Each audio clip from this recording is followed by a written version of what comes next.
Hello everyone, আসসালামু আলাইকুম। Welcome back to cookbook.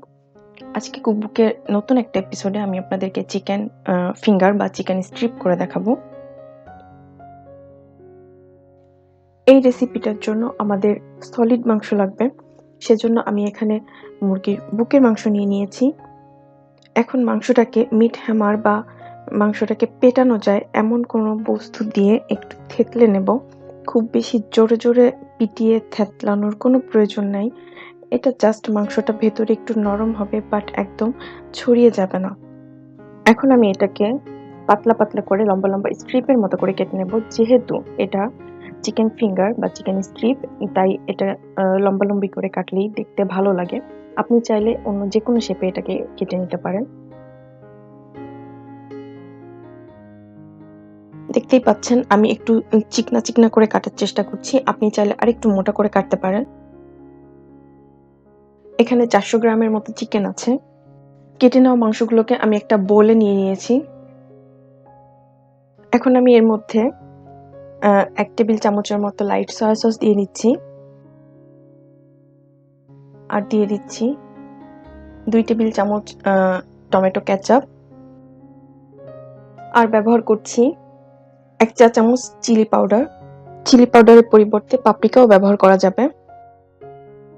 আর দিয়ে দিচ্ছি 1 চা চামচ হোয়াইট পেপার। আপনি এখানে ব্ল্যাক পেপারও ব্যবহার করতে পারেন, যে কোনো একটা ব্যবহার করলেই হবে।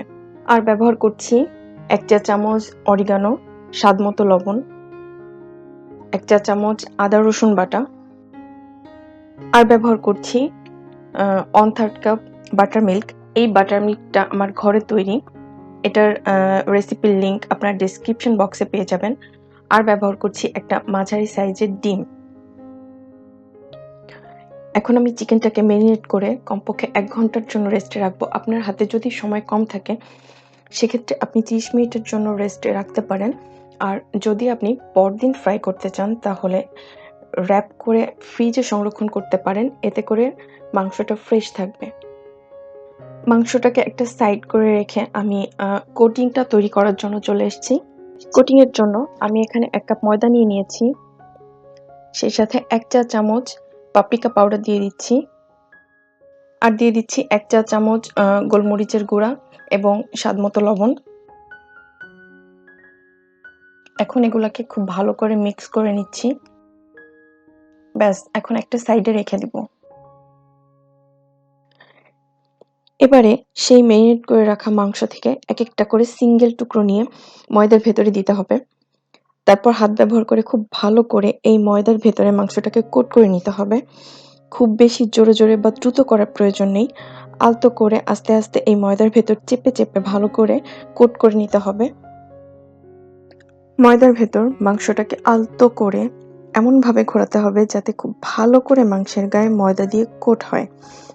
খেয়াল রাখতে হবে যাতে মাংসের সব জায়গায় ময়দাটা ভালো করে লাগে, অর্থাৎ মাংসের কোথাও যেন ময়দা লাগেনি এমন না হয়।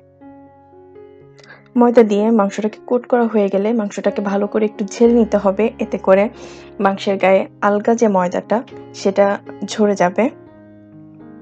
এতে করে তেল নষ্ট হবে না। আমার একটা কোট করা হয়ে গেছে। আপনি চাইলে সবগুলো একসাথে কোট করে নিয়ে তারপর ভাজতে যেতে পারেন। আমি এক ব্যাচে যতগুলা দিতে চাই ততগুলাই কোট করে নিয়েছি। তেলটা ভালো করে গরম করে নিয়ে তার মধ্যে আমি চিকেনটা দিয়ে দিচ্ছি।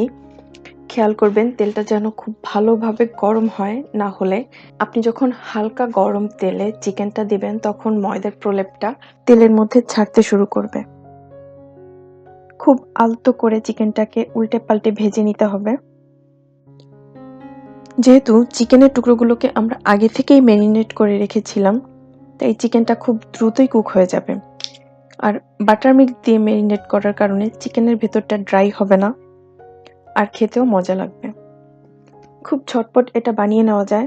আপনি যদি গেস্টের সামনে পরিবেশন করতে চান সেক্ষেত্রে আপনি হালকা করে ভেজে তুলে রেখে দিতে পারেন গেস্ট আসার পর। আবার 1 মিনিট জাস্ট হাই ফ্লেমে একদম গরম তেলে দিয়ে একটু ভেজে তুলে নেবেন। ব্যাস, আমি এগুলাকে গোল্ডেন ব্রাউন করে ভেজে তুলে নেব। উপরে ক্রিস্পি, ভেতরে জুসি চিকেন ফিঙ্গার আপনার যে কোনো পছন্দের সসের সাথে জাস্ট জমে যাবে।